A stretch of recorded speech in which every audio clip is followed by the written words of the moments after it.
Bonjour, bonjour tout le monde. Mon nom est Pierre-Olivier Zappa. Je suis l'heureux porte-parole de cette deuxième édition de la dictée PGL de la francophonie. Je vous souhaite la bienvenue à cette séance, à ce panel de discussion sur la place du français dans nos milieux de travail. Dans un instant, je vais vous présenter nos panélistes et on aura l'occasion de discuter pour une cinquantaine de minutes, de 11 heures jusqu'à peu près 11h50. Et ensuite, ce sera le moment tant attendu et on sent énormément déjà de fébrilité un peu partout. Il y aura la dictée, la lecture de la dictée. Vous aurez toutes les consignes concernant le déroulement de cette dictée sous le coup de midi et je vous donnerai un peu plus tard au cours de la discussion tous les détails concernant justement le déroulement.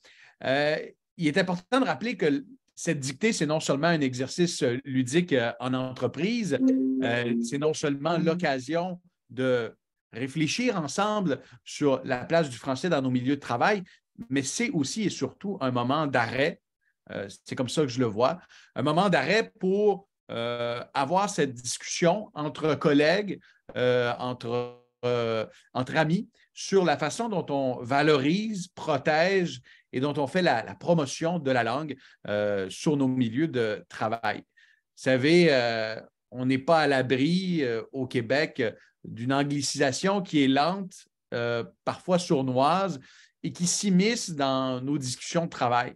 Et c'est un exemple que j'ai cité en réfléchissant justement avec mes collègues ici à TVA. Comment on peut s'assurer qu'au quotidien, on valorise la langue? C'est en prêtant attention à toutes les petites expressions qu'on utilise et qui sont devenues, qui se sont normalisées au fil des ans. Ce matin, j'accordais une entrevue et je donnais l'exemple du fait qu'en tant que lecteur de nouvelles, chef d'antenne, on utilise un line-up, on s'assoit au desk, on lit le texte au prompter. Ce sont des exemples qui peuvent paraître très banals, mais qui illustrent parfois que dans nos milieux de travail, il y a des expressions anglaises, des anglicismes qui s'émissent et qui font en sorte qu'il faut peut-être avoir une réflexion collective là-dessus. Permettez-moi de vous dire que cette table ronde s'adresse principalement aux entreprises qui participent à la dictée et on va donc aborder l'importance d'assurer la qualité de la langue française, notamment dans nos milieux de travail et dans le milieu des affaires. Sans plus tarder, je vais vous présenter les participants à la discussion de ce matin.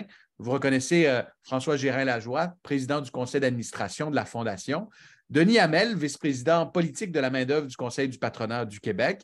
Annie Galarno est directrice de l'expertise linguistique à l'Office québécois de la langue française. Et Federico Pazin est directeur de HEC Montréal. Bonjour à vous quatre. Bonjour. Bonjour. Avant d'amorcer la discussion dont je viens de faire la présentation, je vous offrirai peut-être quelques secondes, quelques minutes pour nous parler de l'importance pour vous de participer à cette deuxième dictée PGL de la francophonie. Et à commencer par M. Gérin-Lajoie, parlez-nous donc de cet exercice, de son importance pour la Fondation et surtout de l'impact de cette dictée au-delà de la valorisation de la langue. Merci beaucoup, Pierre-Olivier. Alors, moi, tout d'abord, je souhaite évidemment bonne chance à tous nos participants, participantes ce matin. On est très heureux là, des inscriptions qu'on a eues pour notre défi de la dictée PGL de la francophonie cette année. On est très heureux de la participation, aussi des particuliers qui auront l'occasion de voir à savoir si effectivement ils ont fait des progrès dans leur français. Alors, je remercie aussi nos panélistes représentants le Conseil du patronat du Québec, l'Office québécois de la langue française et les HEC Montréal. Sans oublier aussi les autres partenaires, évidemment, de ce grand concours aujourd'hui. Et je veux parler de Québécois et de Druide Antidote. Donc, deux petits mots peut-être sur ces deux-là, puisqu'ils ne sont pas avec nous. C'est important de vous dire que Québécois, le père de Pierre-Carl Péladeau, Pierre Péladeau, a été le premier commanditaire de la dictée PGL chez les jeunes, alors je tenais à le rappeler, et que Druide, on a grandi ensemble, Druide et nous. Druide a toujours été évidemment notre correcteur pour la dictée PGL depuis plusieurs années, alors je tenais à dire quelques mots sur eux. Finalement aussi, je dois beaucoup te remercier, Pierre-Olivier. Tu as un français remarquable, et puis ce matin, ton entrevue prouve hors de tout doute que quand on parle de la langue française, comme disent les Africains, on est ensemble. Alors, ton entrevue avec Patrick Masbourian était magnifique ce matin et je tenais à te le souligner. Voilà, maintenant, Oui, la langue française maintenant. À la Fondation Paul Gérin-Lajoie, écoutez, la langue française, c'est notre ADN, hein, on va le dire. Tout comme l'éducation de qualité pour tous, la langue française, c'est notre ADN. Et puis, dans ce cas-ci, elle est aussi un peu l'accélérateur de notre développement à l'international. Il faut comprendre que quand on s'adresse aux jeunes à la dictée PGL, moi, ce que je leur dis tout le temps et ce que je leur répète, les enfants, les jeunes qui participent, ce sont nos actionnaires de premier rang. Pourquoi? Parce que grâce à la cueillette du partage, grâce à l'argent qui est amassé au niveau des parents, ceci amène pour nous tout notre développement au niveau international. Près de la moitié de l'argent qui est amassé reste dans les écoles. C'est ainsi qu'on a investi la Fondation Paul Gérin-Lajoie dans les écoles plus de 13 millions de dollars depuis 30 ans. Et par contre, le solde d'environ presque 17 millions nous sert, nous, à la Fondation Paul Gérin-Lajoie, comme levier pour aller chercher des grands contrats internationaux et nous permettre de réaliser le rêve de Paul Gérin-Lajoie, l'éducation de qualité pour tous. C'est très important de le dire parce qu'on ne se rend pas compte jusqu'à quel point la langue française, pour nous, est un atout majeur. Alors, je vous dirais tout simplement que comme entrée de jeu, voilà un petit peu à qui on s'adresse aujourd'hui. On s'adresse probablement à certains pégilistes qui ont fait la dictée PGL quand ils étaient jeunes et que l'on retrouve aujourd'hui. Ils sont maintenant grands et ils sont probablement aussi férus de langue française. C'est ce qu'on va voir tout à l'heure. Merci. Merci beaucoup, M. Gérin-Lajoie. Et je dois admettre que depuis mon implication à la dictée de la francophonie, ceux que je croise, ça va de mes collègues, de mes amis, de mes camarades, jusqu'aux gens à l'épicerie. On me dit, écoutez, je l'ai fait la dictée quand j'étais jeune, ça me rappelle de bons souvenirs et je trouve que ça ajoute une couche de pertinence à l'exercice d'une dictée dans nos milieux de travail. Je vais passer la parole à Denis Hamel, qui est vice-président politique de la main-d'œuvre du Conseil du patronat du Québec. Peut-être en quelques secondes, M. Hamel nous parler de l'implication du Conseil du patronat dans l'activité. Bien, certainement. Merci beaucoup, M. Zappa. Bonjour à toutes et à tous. D'abord, c'est avec une grande fierté qu'on a renouvelé notre partenariat cette année avec la Fondation PGL pour la dictée. C'est très important pour les employeurs d'envoyer ce message de l'importance de la langue française. Et comme François, je vais faire aussi une petite analogie historique. Vous savez, le Conseil du patronat a été créé en 1969 et le premier dossier que le Conseil a défendu lors de la commission Gendron sur la langue française, c'est le français, la primauté du français comme langue de travail et dans l'affichage. Alors, vous voyez, c'est aussi dans notre ADN que de défendre le français en entreprise. Alors, je permettrais de dire, la protection de la langue française, c'est important, mais surtout, il faut valoriser la qualité de la langue. Les discussions qu'on a eues au cours des dernières années sur l'importance du français au travail nous ont montré que c'est important de parler de français et quelles que soient les obligations, le cadre réglementaire ou législatif qui est mis en place, on arrivera à l'objectif de parler bien français que si nous avons une fierté de notre langue et on a toutes les raisons du monde d'être fiers de notre langue. D'abord, il ne faut pas mettre en opposition, et c'est important pour les employeurs de ne pas le mettre en opposition, de bien parler français et de connaître d'autres langues. Vous savez, le Québec est reconnu grâce à son bilinguisme, à son plurilinguisme. Même Montréal est une ville très attractive justement parce qu'on y parle plusieurs langues. Mais la primauté du français au travail doit être reconnue et connue aussi. Et pour nous, c'est extrêmement important. Récemment, l'Office de la langue française avait fait un sondage auprès des employeurs afin de connaître des attentes et les obligations et un peu la situation du français au milieu du travail. Et on a été quand même renversé d'apprendre qu'une entreprise sur 3 au Québec est obligée de rejeter des candidatures à cause d'une mauvaise connaissance du français. Vous comprendrez qu'en cette période de pénurie de main-d'œuvre, c'est extrêmement désolant de savoir qu'il y a des gens qui n'ont pas cette capacité d'apprendre, de pouvoir travailler en français. Donc, c'est important pour nous d'envoyer le message que le français doit être utilisé, mais aussi un français de qualité. Vous savez, il faut défendre le français au Québec. Nous sommes évidemment dans un univers anglophone, mais il ne faut jamais oublier qu'il y a 320 millions de francophones sur la Terre. C'est la 5e langue en importance sur la planète, la 4e pour Internet. Donc, le français, c'est non seulement notre outil de travail, notre outil de communication au Québec, mais c'est aussi un tremplin vers l'international pour nos exportations, pour nos échanges de main-d'œuvre, nos échanges commerciaux. Donc, le français doit être vu aussi comme un tremplin et c'est dans cette optique que le CPQ appuie tous les efforts qui sont faits pour valoriser le français en entreprise. Merci. Merci, M. Hamel. Annie Galarneau, je vous cède la parole. Je le rappelle, vous êtes directrice de l'expertise linguistique à l'Office québécois de la langue française et je pense que vous serez en mesure aisément de rebondir sur les propos de M. Hamel, notamment ce qui a trait aux outils qui sont offerts à différentes organisations qui souhaitent recruter, qui souhaitent aussi améliorer la qualité de la langue au sein des milieux de travail. Oui, absolument. M. Hamel mentionnait l'importance de la langue française dans les milieux de travail puis l'importance d'avoir une langue française de qualité. Bien, moi, je suis ici aujourd'hui pour vous parler des outils et des services que l'Office met à la disposition des entreprises pour les soutenir justement dans l'utilisation d'une langue de qualité, puis pour leur offrir un accès à la terminologie française de leur domaine ou de leur secteur d'activité. L'outil principal dont j'aurai l'occasion de vous parler à quelques reprises, je m'en doute bien, c'est la vitrine linguistique, qui est une plateforme par laquelle on peut avoir accès, un accès qu'on dit rapide et unique à tout un éventail de ressources linguistiques. Avec la vitrine linguistique, elle nous permet de trouver la réponse à nos questions qui portent sur la grammaire, la syntaxe, la ponctuation, les emprunts à l'anglais dont vous avez parlé vous-même, M. Zappa, tout à l'heure, puis plusieurs autres sujets liés à la rédaction. La vitrine nous donne aussi accès à des termes français qui touchent des domaines spécialisés et à leur définition. Par la vitrine, on peut aussi accéder à des vocabulaires thématiques qui présentent les mots français pour désigner des réalités qui sont propres à des secteurs d'activité donnés. Donc, les vocabulaires sont diffusés en version électronique, donc sont accessibles à tous dans tous les milieux, et ils sont le résultat de collaboration avec des spécialistes des domaines concernés. Donc, on tient à ce que tout ça soit bien arrimé sur les besoins réels et qu'on rende compte de la véritable connaissance des domaines concernés. À titre d'exemple, l'Office a récemment produit des vocabulaires sur les méthodes, sur l'intelligence artificielle, la réalité virtuelle, la crypto-monnaie, l'ingénierie, la sécurité informatique. On a aussi contribué à la production d'un vocabulaire francophone des affaires. Donc, les entreprises vont trouver dans la vitrine les mots français qui sont propres à leur domaine ou à leur secteur d'activité, mais elles vont pouvoir aussi l'utiliser, la vitrine, comme un outil d'aide à la traduction, mais aussi un outil d'aide à la rédaction en raison de la richesse de son contenu. Et ça va permettre l'utilisation d'un français de qualité dans les différents milieux. D'ailleurs, chaque année, c'est des millions d'usagers du Québec et d'ailleurs qui la consultent. Et il y a peu, très récemment, on a mené une campagne intitulée « Un français de qualité, c'est bon pour les affaires ».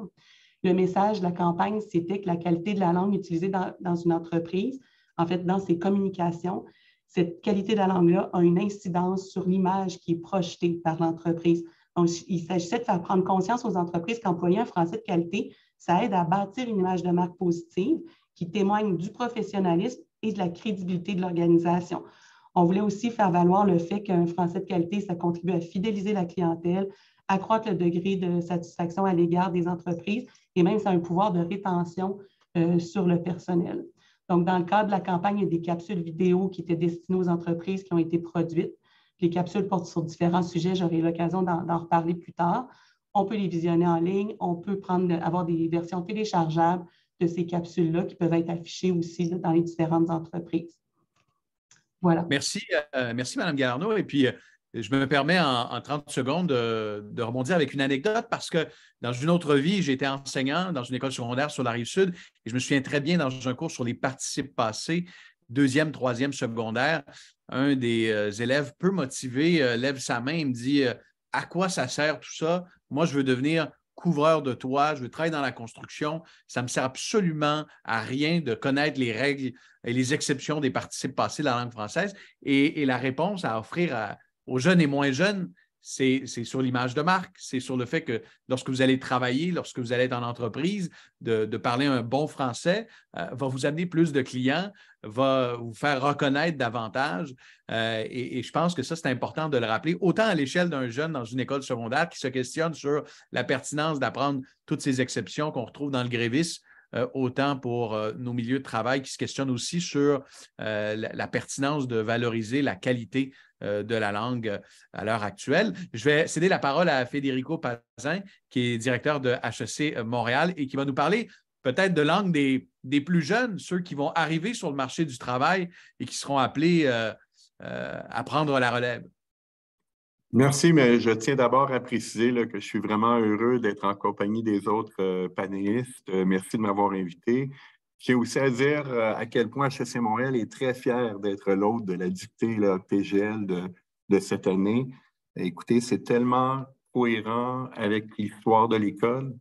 Vous savez tous là, qu'en 1907, quand la Chambre de commerce a créé HEC Montréal, c'était d'abord et avant tout pour permettre aux francophones, et spécifiquement aux francophones, de se donner les moyens pour prospérer, assurer leur développement socio-économique. HEC Montréal devenait alors la première école de gestion francophone au Canada.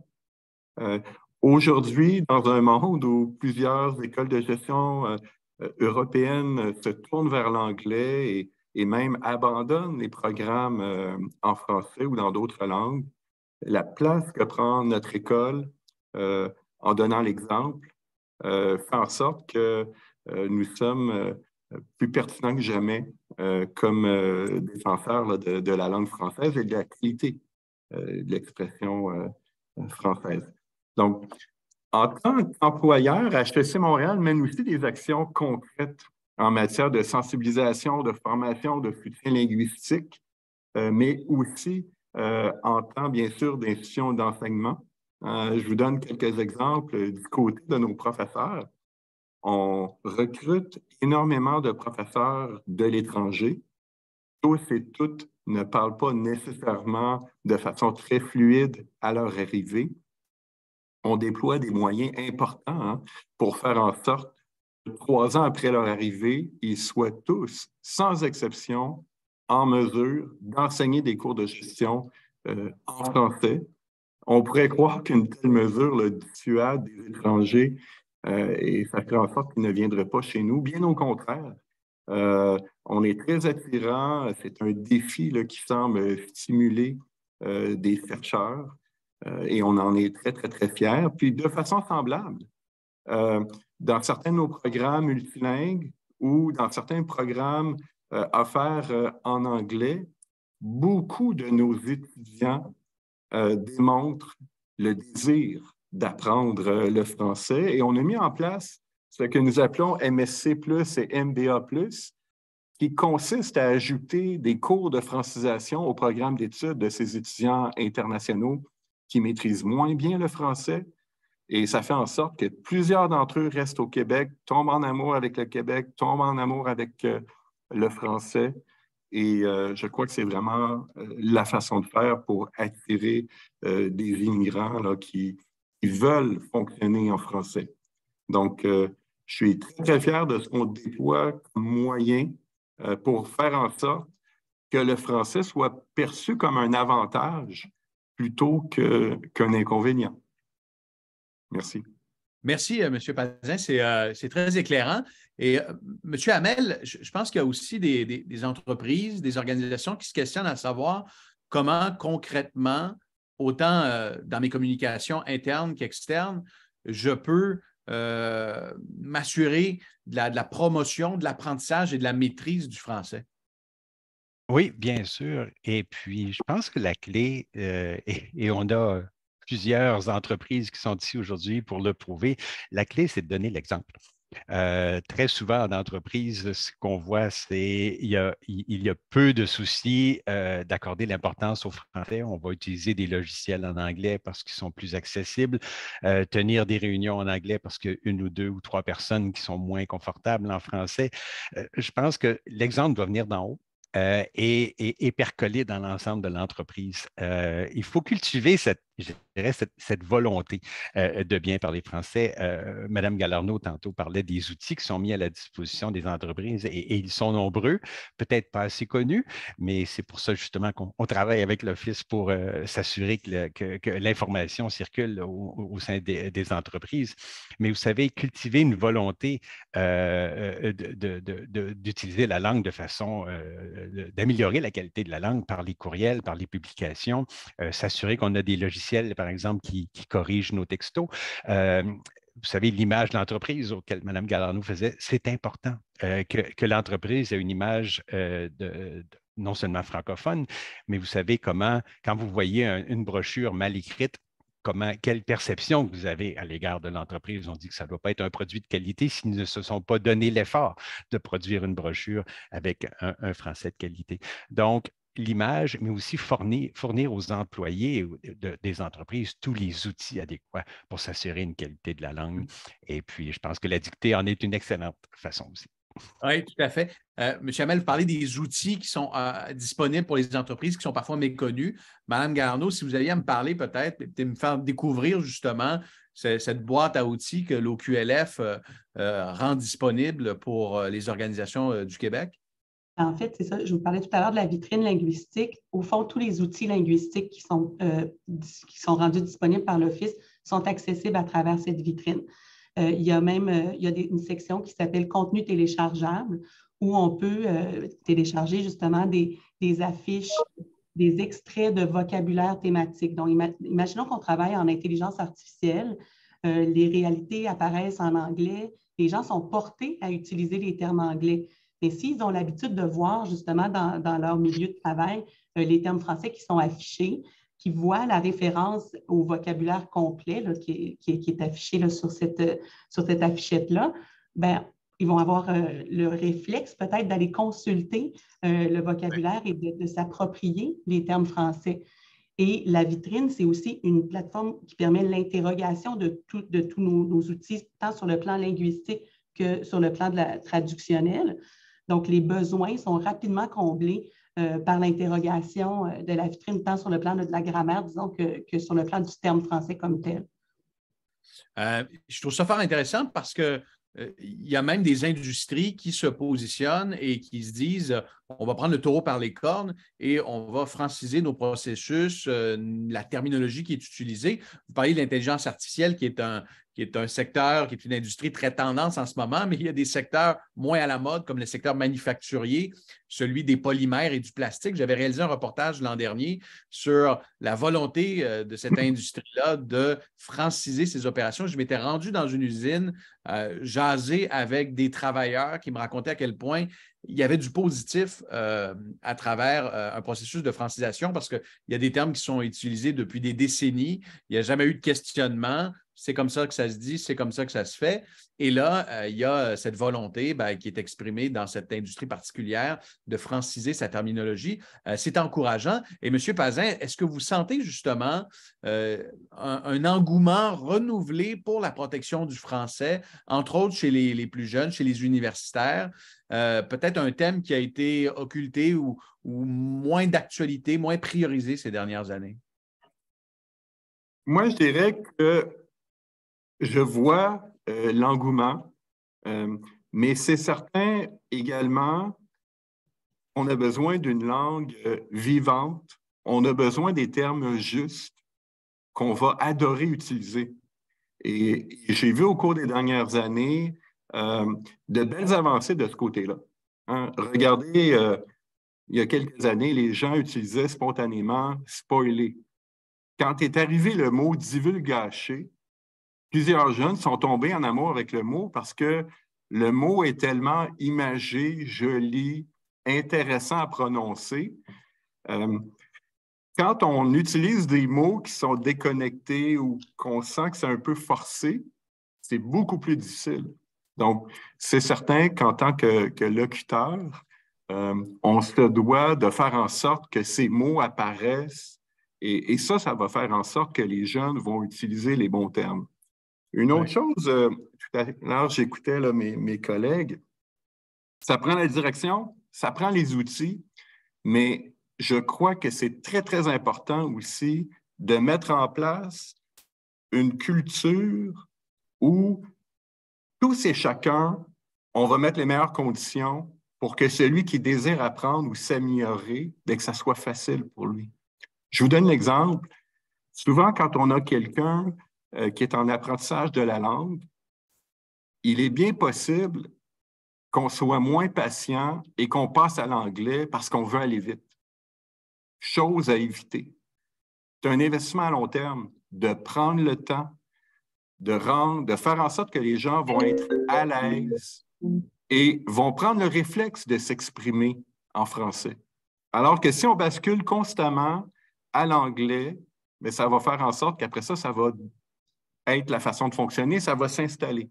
C'est très, très important de prendre le temps et d'éviter. Moi-même, qui ai un nom, souvent les Italo-Canadiens ont étudié en anglais, je constate que très régulièrement, des gens, quand ils voient mon nom, ne me connaissent pas, vont s'adresser à moi en anglais. Et on fait souvent ça avec les gens d'origine asiatique, qui est une erreur. Parce qu'on doit leur donner toutes les occasions de s'exprimer en français. On doit montrer qu'on valorise, qu'ils apprennent le français. Et je crois que c'est quelque chose d'essentiel. En ce sens-là, M. Gérald-Lajoie, j'allais vous donner la parole parce que je vais rebondir. Un point intéressant là-dessus, on parle de boîte à outils. Moi, je vais vous parler, dans notre contexte à nous, de boîte à innovation. En ce sens que nous, on avait comme évidemment objectif au niveau de l'Afrique et au niveau des échanges qu'on fait avec les compagnies canadiennes. Pour nous, ce qui est très important, c'est toute la question de l'alphabétisation fonctionnelle pour que les jeunes du côté de l'Afrique puissent se trouver un travail le plus rapidement possible. Alors, parlant de boîte à outils, on a développé avec la boîte à innovation un modèle logiciel qui permet à l'étudiant africain d'apprendre le français en même temps qu'il apprend un peu plus sur l'écriture de sa langue vernaculaire. Alors, on a développé cette technologie-là. Maintenant, on est un leader qui fait ça un petit peu partout au niveau de l'Afrique. Alors, c'est pour vous dire jusqu'à quel point la langue aussi, c'est une question de respect et c'est une question d'équité. C'est vrai chez nous, mais c'est vrai partout. Alors, dans notre cas, nous autres, c'était bien important d'avoir un allié comme celui-là pour s'assurer que nos jeunes puissent travailler le plus rapidement possible. Et aujourd'hui, cette technologie-là est quand même dans plusieurs pays. Elle est adoptée par l'UNESCO, par la Banque mondiale. Alors, c'est pour dire jusqu'à quel point la langue, finalement, c'est l'ami des entrepreneurs, c'est l'ami des travailleurs d'abord et avant tout. Et puis, il faut véritablement regarder ce qui se passe au niveau logiciel, au niveau innovation et au niveau intelligence artificielle aujourd'hui. Il a juste complété. Oui, c'est un véritable outil d'émancipation. Puis, M. Hamel, on vient de parler d'international. Pour nos entreprises aussi, c'est une occasion d'affaires à saisir parce qu'on ne se mettra pas la tête dans le sable à l'heure où l'inflation est très forte, où on vit une pénurie de main-d'œuvre aiguë, où la mondialisation impose toutes sortes de défis, où on anticipe un ralentissement économique marqué. Nos entreprises, nos organisations ont de grosses priorités, mais le français peut s'inscrire comme occasion d'affaires dans un plan de match d'affaires. C'est à la fois un défi et une opportunité. Vous avez mentionné la pénurie de main-d'œuvre, la mondialisation. Le Québec est dans une économie ouverte. Donc, le défi de la pénurie de main-d'œuvre, on dit toujours que ça a le dos large, mais effectivement, ça oblige les employeurs aujourd'hui à regarder ou peut-être à engager des gens qui n'ont pas nécessairement les compétences pour obtenir les postes, faute de personnes. On a quand même 255 000 postes à pourvoir actuellement qui sont vacants. Donc, tant au niveau des compétences techniques que des compétences linguistiques, il y a un risque, effectivement. Donc, ça fait partie de nos défis. Et en même temps, à mesure que les entreprises se convertissent avec la révolution numérique, la transition verte, vous savez, on a besoin des talents et le talent n'a pas nécessairement de langue. Donc, ce sont nos défis. Toutefois, lorsqu'on regarde à l'international, je mentionnais d'entrée de jeu, 320 millions de francophones, beaucoup de pays où le français est en croissance. On pense à des pays comme le Brésil, certains pays d'Asie où il y a un engouement pour l'apprentissage du français. Mais voilà que ça ouvre pour les employeurs, ça ouvre des portes à la fois au niveau de la main-d'œuvre, à la fois au niveau de la possibilité de faire affaire en français à l'international. On pense toujours que s'il faut aller à l'international, tout doit se faire en anglais. Je pense que la preuve est faite qu'on peut justement travailler avec des pays en Afrique, en Europe, où le français est la langue courante. Et c'est ce qui nous a amené d'ailleurs, nous, au Conseil du patronat, à s'engager dans l'Alliance des patronats francophones, donc un ensemble de 28 pays des employeurs, donc des associations comme la nôtre dans 28 pays francophones, à faire des affaires en français. Donc, justement, utiliser notre langue comme tremplin, améliorer la connaissance de la langue, mais surtout utiliser le français comme outil justement d'échanges internationaux et éventuellement de mobilité internationale. Alors, c'est à la fois vraiment une occasion inespérée pour les entreprises d'ici. Monsieur Pazin, je présume que vous partagez cette façon de voir les choses? Oui, tout à fait. Hein? Qui peut le plus, peut le moins. Et c'est certain que l'anglais est une langue dominante dans le milieu des affaires et dans les sciences, mais le français devient un avantage dans la mesure où on peut aussi œuvrer en anglais. C'est pour ça que le multilinguisme est une voie très, très, très intéressante. D'ailleurs, mettez-vous à la place d'un étudiant étranger qui ne maîtrise pas parfaitement le français. Mais venir dans un programme où tout se passe en français, 5 cours en français, la marge va être trop haute. Ouais. Par contre, si ce même étudiant-là, hispanophone, vient dans notre programme trilingue à HEC Montréal, bien, lui, les cours qui se donnent en espagnol, il va être la vedette, il parle avec aisance, les Québécois vont le regarder puis ils vont vouloir s'en inspirer. Dans les cours en anglais, il va bien se débrouiller. Et là, dans les 1 ou 2 cours qu'il va avoir en français, il va pouvoir déployer tous les efforts pour pouvoir progresser rapidement. Et c'est là que ça devient intéressant parce que moi, je crois que lorsqu'on maîtrise une langue, puis tout à coup, on en apprend une deuxième, il y a toutes sortes de portes qui s'ouvrent. Et c'est là que nous, en tant que francophones, qui pouvons aussi se débrouiller en anglais et souvent dans d'autres langues, c'est souvent le cas à Montréal, on a tellement de possibilités de réseautage, de connexion, d'insertion. Et je crois que c'est quelque chose qu'on se doit de mieux exploiter. C'est une grande richesse. Puis, je vous dirais que beaucoup de nos étudiants francophones, souvent au Québec, on a la perception qu'on a un accent, qu'on n'est pas si bon en français, en anglais, pardon. Et quand ils côtoient les gens à l'international, ils s'aperçoivent « Hey, mon anglais est bon ». Et là, ils retournent au français parce qu'ils avaient seulement besoin de se donner confiance. Ils pouvaient œuvrer à l'international. Et là, ils s'aperçoivent que non seulement ils peuvent se débrouiller en anglais, mais qu'en français, ça ouvre toutes sortes de portes. Bien sûr, en France, en Belgique, mais également en Afrique, et qu'il y a énormément d'activités économiques qui se déroulent en français. Et c'est là que d'aimer sa langue, d'en faire la promotion, de la parler avec amour et fierté, devient un atout fantastique. En parler avec amour et fierté, en faire la promotion, Mme Galardeau, c'est dans les cordes de l'OQLF, ça. Absolument. Puis j'aimerais rebondir justement sur quelque chose que M. Pazin a dit plus tôt quand il a parlé de divulgacher. En fait, la créativité du français au Québec, en fait, des Québécois en français, est reconnue en Europe. Il y a des termes comme divulgacher, justement, qui se sont implantés en Europe. Courriel, c'est un autre cas. Il y a emportiérage qui a été qui est maintenant d'emploi courant là-bas, hameçonnage. Donc, ce sont tous des termes pour lesquels il n'y avait pas d'équivalent français et qu'il a fallu en créer. Monsieur Zappa, tout à l'heure, vous parliez de l'industrie des polymères. Dans notre grand dictionnaire terminologique qui est accessible par la vitrine, il y a plus de 700 000 fiches terminologiques de plus de 200 domaines d'activité.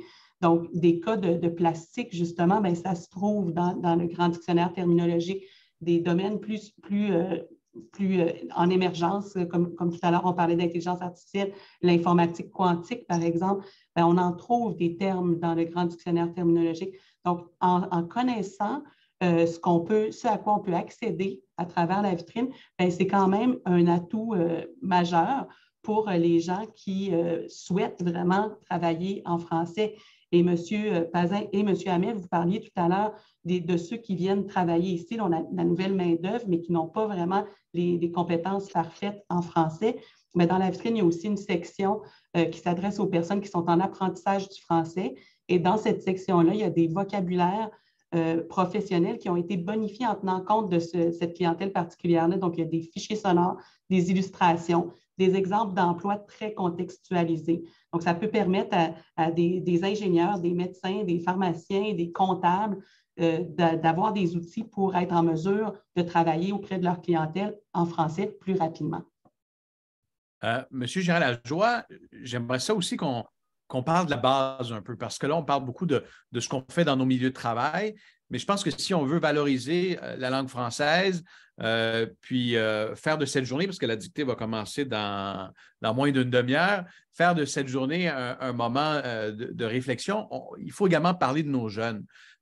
Puis, tu sais, du niveau de littératie de base à acquérir, non seulement pour être, je dirais, fonctionnel, mais aussi pour avoir la capacité d'améliorer sa maîtrise de la langue plus tard dans sa vie. La Fondation PGL travaille auprès des jeunes, avec les jeunes depuis des décennies maintenant. J'aimerais que vous me parliez de la relation entre nos jeunes en ce moment et la langue, parce qu'il ne faut jamais sous-estimer à quel point il y a de nombreux jeunes qui sortent de l'école avec une maîtrise, je dirais, insuffisante de la langue et qu'on pourrait qualifier d'analphabète fonctionnel à l'heure actuelle. Oui, vous avez tout à fait raison. Notre amour, évidemment, pour la langue française, il faut le transmettre aux jeunes écoliers. Il faut le transmettre à l'intérieur de nos textes, il faut le transmettre à l'intérieur de nos activités pédagogiques. On a fait énormément d'efforts au niveau de nos activités pédagogiques pour s'assurer que tout le monde pouvait emboîter le pas. Alors, une des belles qualités qu'on a sur le matériel qu'on diffuse et qu'on distribue, c'est le fait qu'on travaille beaucoup, beaucoup avec des codes couleurs et non pas nécessairement des niveaux. Alors, en travaillant avec des codes couleurs, ça veut dire que l'enseignante peut effectivement retracer ce qui est le mieux pour la classe où elle est moniteur, monitrice. Alors, dans un contexte comme celui-là, c'est très agréable de voir que les jeunes veulent se surpasser, qu'ils veulent aller vers les autres niveaux. Alors, ça permet aux jeunes d'apprendre un peu plus que le vocabulaire qui était prévu à l'intérieur même de leur année scolaire. Alors, dans un contexte comme celui-là, ce qu'on a remarqué, c'est qu'on a dû pousser un petit peu plus loin la difficulté de nos dictées et on voit que les jeunes, quand même, ils sont partenaires, ils sont maintenant des individus qui veulent cette recherche de l'excellence en français et ce qui fait que l'on a vu à travers les générations qu'il y a une amélioration du côté, bon, de ces francophones et francophiles, on va le dire, mais il ne faut pas oublier aussi qu'on fait un effort du côté aussi des classes d'immersion. Parce que comme nous, on espère effectivement avoir une bonne qualité, on aimerait aussi que nos voisins, que ceux avec qui on fait affaire dans une autre langue, puissent améliorer leur qualité de la langue française également. Alors, ça joue des deux côtés. On a donc une catégorie de classe d'immersion. Est-ce qu'on aura peut-être la même chose au niveau des entreprises éventuellement? Peut-être. On va réfléchir à cette question-là. Mais ce qui est important de voir, c'est qu'au niveau de nos jeunes, il y a quand même eu une énorme amélioration au niveau de la participation et de la qualité de la langue française. Et voilà. Voilà qui est encourageant. Mais je dois vous dire que j'ai été interpellé, moi, par l'enjeu de la littératie en pleine pandémie, surtout au début de la pandémie, lorsqu'il y a eu les premiers confinements et que les différents gouvernements ont annoncé leur programme d'aide.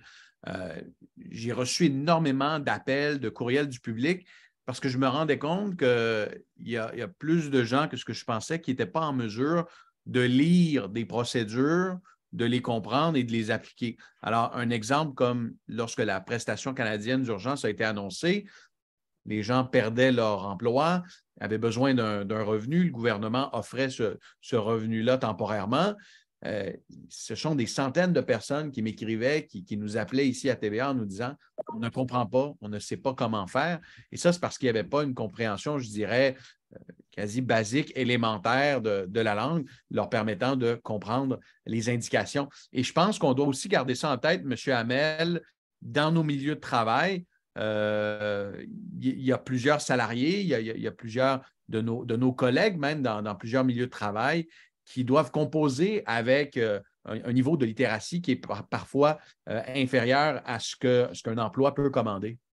Oui, absolument. Puis je suis content que vous souleviez ça parce que c'est vraiment un enjeu en entreprise. Écoutez, les statistiques sont renversantes. Vous avez mentionné tantôt, c'est presque un Québécois sur deux âgés entre 18 et 64 ans qui souffre de problèmes de littératie, qui n'a pas le niveau 2 de littératie financière, donc difficulté à comprendre un texte dans une économie qui se numérise.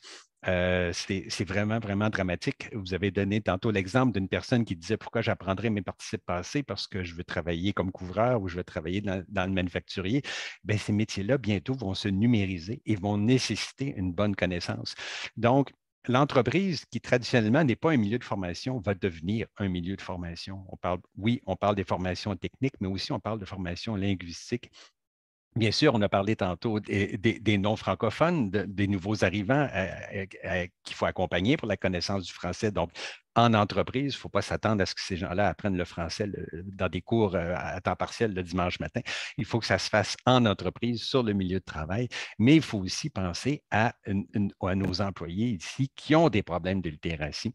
Donc, toute la formation en entreprise, formation de base en littératie, numératie, fait partie maintenant, je dirais, de l'ADN des entreprises qui veulent croître. Mme Garneau, je voyais hocher de la tête là, en écoutant M. Hamel. En fait, tout ça se rejoint. M. Gérin-Lajoie parlait des niveaux de dictée, etc., de l'intérêt des jeunes pour la langue française. Nous, ce qu'on a réalisé au fil des ans, c'est que les jeunes, ils sont très créatifs, puis souvent, ils ont l'impression, puis on a eu des preuves de ça lors de certaines entrevues qu'on a tenues avec eux. Ils ont l'impression que la langue française, ça ne bouge pas, que c'est stable, que c'est vieillissant. Et donc, quand on les interpelle et qu'on leur demande d'être actifs en matière de langue, ils deviennent intéressés et ils ont envie de participer. Et on a un concours qui a tout le temps lieu pendant cette période-ci actuellement. Le concours vient de se terminer, où on demande aux jeunes de créer des mots. Et là, on voit toute leur imagination, toute leur créativité et ils deviennent intéressés. Et là, ils comprennent que, disons, dans le cas de Streamer, il y a une année où on a proposé Streamer, on a dit, mais qu'est-ce que vous recommanderiez, vous, qu'est-ce que vous proposeriez? Et ils ont proposé Insta Vidéaste. Donc, c'était un mot très bien formé qui rend très bien compte de ce que c'est. Mais le mot, il fait son chemin. Le mot, il s'implante, il est utilisé dans les différents milieux de streamers, justement, et ça fait en sorte que le jeune a eu une action concrète pour faire avancer la langue française. Et ça, on sent une très grande satisfaction. Il y a même un jeune à qui on était allé remettre le prix qui m'a dit, est-ce que ça se pourrait que mon mot se retrouve dans le Petit Larousse éventuellement? Mais oui, c'est possible. Les dictionnaires comme le Petit Larousse, ils rendent compte de l'usage. Donc, si le mot entre dans l'usage, bien, il va trouver sa place dans le Petit Larousse. Donc, je trouve que c'est aussi des façons d'attirer, de développer l'intérêt des jeunes. Puis, on voit qu'ils ont envie de le faire. Une fois qu'on leur en parle, ils ont envie de le faire puis d'être actifs pour la langue. Donc, c'est important aussi. Puis, on peut faire la même chose avec les gens en entreprise, susciter leur intérêt puis leur demander d'être actifs, de proposer eux-mêmes des termes pour remplacer des anglicismes qui sont utilisés dans leur milieu, pourquoi pas. Ça prend du leadership, hein, entre autres en entreprise, et ça prend aussi des modèles, M. Pazin. Ça prend des figures inspirantes qui vont réussir à convaincre un groupe, des gens, des collègues, des camarades, de le suivre puis de valoriser et d'améliorer la qualité du français. Oui, vous avez tout à fait raison. Je crois qu'il faut avoir les meilleures conditions possibles. Puis, les meilleures conditions possibles, ce sont des modèles, des gens qui, au sein de la communauté, s'expriment avec aisance, utilisent les termes justes. Mais, comme le disait si bien aussi Mme Galarneau, c'est que pour les jeunes, puis là, je parle des jeunes parce que je suis dans un milieu où je baigne avec des jeunes, la langue, ça doit être quelque chose d'excitant. Hein? Si vous retournez le plus jeune, mettez-vous dans un contexte où si une langue, c'est apprendre des règles, des verbes irréguliers et des règles obscures, c'est pas intéressant. Si une langue, ben, c'est la langue de vos jeux vidéo, c'est la langue des séries que vous adorez, c'est stimulant et ça va être difficile de lutter. C'est pour ça que la piste suivie, telle que décrite là, par Mme Galarneau, où on est créatif, on cherche des nouveaux mots, et on a la chance au Québec d'avoir des gens qui proposent des chansons, que les jeunes écoutent, de la poésie dans les chansons. On a des séries qui sont tout à fait intéressantes. Ça aussi, c'est le moyen parce que les modèles sont aussi ceux de la culture. Ce n'est pas nécessairement des gestionnaires qui s'expriment, on veut les répliquer. Les modèles, c'est ceux qu'on a vus dans les séries, c'est ceux qu'on admire, les héros que l'on voit. Et c'est pour ça que pour le futur du français, il est crucial de lutter grâce à notre culture originale et créative. Et bien sûr, ensuite, ça va s'installer parce que c'est l'immigrant qui arrive, le français est un mal nécessaire, puis là, le soir, il écoute des séries, c'est stimulant, c'est en anglais, il écoute la musique, ça va être difficile de lutter longtemps, on n'est pas à armes égales. Donc, c'est important de demeurer créatif, d'insister pour inventer des nouveaux mots, de mettre les jeunes avec nous, me semble une piste extrêmement intéressante. Juste rebondir rapidement, Pierre aussi, sur le contexte. Écoute, cette année, pour les jeunes, justement, on a Webster, le Sénégalais, qui est rappeur un peu, et puis on a donc un concours avec les jeunes pour éventuellement une chanson. Alors, le gagnant, donc Webster mettra ça en musique et on aura un gagnant de cette... C'est ça, c'est la culture. Il faut mettre ça au niveau des jeunes, puis il faut s'assurer qu'effectivement, c'est excitant. Et je pense que c'est ce qu'on est en train de faire. Je me souviens aussi, j'avais participé à un des premiers tournois de golf de l'Office québécois de la langue française et vous aviez donné à l'époque le lexique des mots de golf en français. Alors, cocheur d'allée, quatuor, au lieu de foursome et tout ça. Et je me souviendrai toujours qu'on se promenait tous dans notre voiturette avec notre petit lexique, puis on faisait bien attention de s'assurer qu'on allait dire les bons mots sur le terrain de golf. Alors, c'est un exemple, mais ça nous avait beaucoup frappé et ça nous avait beaucoup aidé. Oui, ça pour les tournois de golf là, à venir en entreprise cet été pour les fondations, ça peut être un jeu qui est intéressant, une façon ludique d'aborder la qualité de la langue. Effectivement, je pense que à travers la culture, à travers des exemples, autant en culture que dans le domaine de l'entreprise, puis même dans le domaine politique, c'est de cette façon-là qu'on parvient à interpeller les gens. Puis, je donne un exemple. Quand Anthony Blinken, le secrétaire d'État américain, est venu à Montréal, il est passé, là, il était dans la salle d'à côté, dans les studios de Salut Bonjour. Il a accordé une entrevue dans un français impeccable. Tout le monde était hyper étonné. Et il y a des gens qui ont dit « Ah, il parle français, il le parle bien, et pour lui, c'est important. » Donc, je pense que ça ajoute à la conviction de bien du monde. Écoutez, la dictée va démarrer dans 10 minutes. Alors, je pense qu'on va laisser le temps à tout le monde sur vos lieux de travail de vous installer, saisir papier, crayon et peut-être un verre d'eau parce que la durée totale est d'environ une demi-heure. Je veux remercier les panélistes qui étaient avec nous pour leur engagement et pour cette conversation, je pense qu'elle a été très enrichissante et fort appréciée de ceux qui ont participé à l'exercice. Je veux également remercier les partenaires de la dictée PGL de la francophonie, Québecor, HEC Montréal, l'Office québécois de la langue française, le Conseil du patronat du Québec, le Centre de la francophonie des Amériques, MaTV, Cube Radio et Druide. Et on vous invite donc, tout le monde, à vous préparer et surtout à vous connecter au lien qui a été reçu pour la rédaction de la dictée. Vous allez retrouver également le lien dans le chat de cette présentation. La dictée va être diffusée sur la chaîne MaTV. C'est la chaîne 9 Helix et Illico, et c'est aussi 109 HD Illico à travers tout le Québec. Les dictées vont être également offertes sur matv.ca en vidéo sur demande au canal 900, sur le web également avec illico.tv et sur mobile avec l'application Illico. Évidemment, la façon peut-être plus simple, si vous êtes en milieu de travail, vous êtes déjà tous installés, c'est de le faire via le lien qui a été envoyé par courriel. Quelques conseils sur le déroulement et la publication du corrigé. Bien vous préparer pour la dictée. Il y aura 10 minutes de préparation. Assurez-vous d'avoir le matériel à proximité. Je l'ai dit, papier, crayon, gomme à effacer si vous êtes sur moi et que vous avez tendance à réfléchir et réviser, et peut-être des écouteurs au besoin. La lecture de la dictée va durer au total une demi-heure. Pour vous guider dans l'écriture, vous allez recevoir toutes les explications nécessaires au tout début de la lecture. Donc, vous allez voir, je vais prendre un 5 minutes qui a été préenregistré pour vous donner toutes les indications et vous rassurer. À la fin de la dictée, vous allez pouvoir échanger les copies entre 2 personnes pour la corriger, parce que le corrigé va être envoyé par courriel sous le coup de 12h30. Et il sera également disponible dans le Journal de Montréal et de Québec demain, 16 mars. Il suffira ensuite de remplir le formulaire d'inscription en ligne pour inscrire votre finaliste à la grande finale internationale qui aura lieu le 22 mars, auquel je vais prendre part à HEC Montréal en compagnie de bien d'autres intervenants. Et je pense que la Fondation Paul Gérin-Lajoie vous remercie pour votre précieux soutien. Monsieur Gérin-Lajoie, je vous céderai peut-être la parole pour un 30 secondes pour le mot de la fin.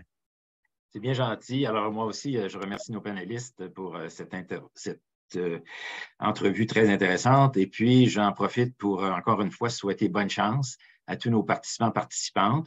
En espérant qu'effectivement, la dictée PGL de la francophonie est là pour durer et qu'on a notre petit mot à dire pour la suite des choses au niveau de la francisation et au niveau de la valorisation de la langue française. Merci beaucoup encore une fois, Pierre-Olivier, pour... Merci à tous. Merci à tous. Je voulais juste faire un petit clin d'œil à l'auteur de la dictée qui est dans la salle avec nous aujourd'hui, Nadia Karina Ponce Morales, et puis la remercier d'avance pour sa belle plume que vous pouvez suivre dans un instant. Et si je ne m'abuse, c'est sa 3e langue, hein, et je pense qu'on va le répéter un peu plus tard. Alors, quel bel exemple qui a de quoi nous inspirer. Super, merci beaucoup à tous et à toutes et bonne dictée. Merci, bonne dictée. Merci beaucoup. Merci beaucoup. Au revoir. Au revoir.